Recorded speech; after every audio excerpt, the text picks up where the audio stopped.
Misy alahelo tsy mivoha ato anaty foko lalina misy etsy-potsy tafaloatra tsy ahitako tory ny alina misy apangany ilay tsy zaka mibana ny ao anatikio misy tsotra miperiray maratra mararika tsy tantikio misy sioka tsy aizaraina manembatsembana ny fianako misy vesatra taraina mampiororo ny fisainako misy vaingandrano maso tsy mety tsonika orano misy jaly izay mikiky ny fanaikio manganoa ande izy fa tsy maintsy no ny antony manokana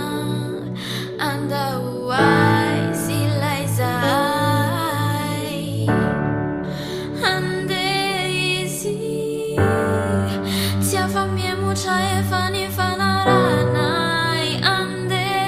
izy izay no mety aminay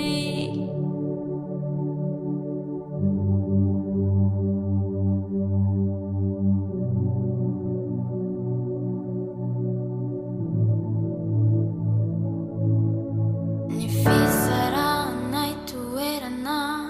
tsy setrasetra ny anka na asoparany tsy tia na vitan-dratsy nampika na fisintahana sendotra na adiady tafahotra na valy fatim-pamitana na sangy ratsy lasa loatra fa lalana tsy maintsy diavina setra tsy maintsy kiolalovana karaha kivy mofa olona sy mora reraka torovana de mirandrandra ny niavo itantana ny lalany any sy ankahery aity fa lalam-piainana izany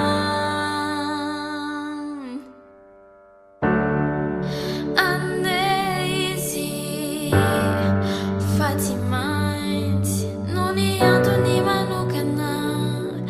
andao aizy ilay zahay ande izy tsy afa-miemotra efa ny fana